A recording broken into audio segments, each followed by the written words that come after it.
നമ്മുടെ മുടിയുടെ റീഗ്രോത്തിനെ സഹായിക്കുന്ന ഒരു ജ്യൂസാണ് ഇന്ന് പരിചയപ്പെടാൻ വേണ്ടിയിട്ട് പോകുന്നത് കേട്ടോ. അത് മറ്റൊന്നുമല്ല, നമ്മുടെ നെല്ലിക്കയാണ് കേട്ടോ. നെല്ലിക്ക ജ്യൂസാണ് കൂടുതൽ പ്രിഫർ ചെയ്യുന്നത്.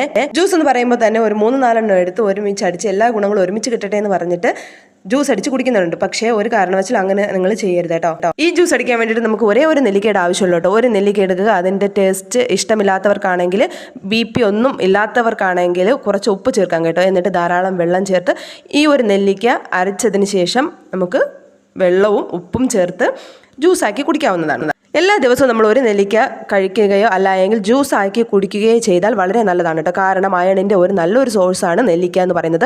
ഇപ്പോൾ അകാലനര പോലുള്ള പ്രശ്നങ്ങൾ, അതുപോലെ തന്നെ മുടിയുടെ ഒരു സ്ട്രെങ്ത് നഷ്ടപ്പെട്ടു പോകുന്നു എന്ന് പറയുമ്പോഴും, പിന്നെ നമ്മുടെ ബ്ലഡിൽ HBയുടെ അളവോ അല്ലെങ്കിൽ ബാക്കിയുള്ള വൈറ്റമിൻസിൻ്റെ മറ്റ് ന്യൂട്രിയൻസിൻ്റെയും സിങ്ക്, സെലീനം പോലുള്ള ന്യൂട്രിയൻസ് ഒക്കെ കുറവാണെങ്കിലും ഇത് മുടിയുടെ ആരോഗ്യത്തെ ബാധിക്കും കേട്ടോ. അങ്ങനെ വരാതിരിക്കാൻ വേണ്ടിയിട്ട് നമ്മളെ സഹായിക്കുന്ന ഒന്നാണ് ഈ നെല്ലിക്ക എന്ന് പറയുന്ന ഐറ്റം. അപ്പോൾ ഇതൊന്ന് ട്രൈ ചെയ്യാൻ വേണ്ടിയിട്ട് മറക്കരുത്. ഒപ്പം നമ്മുടെ ചാനൽ സബ്സ്ക്രൈബ് ചെയ്യാനും മറക്കരുതേ.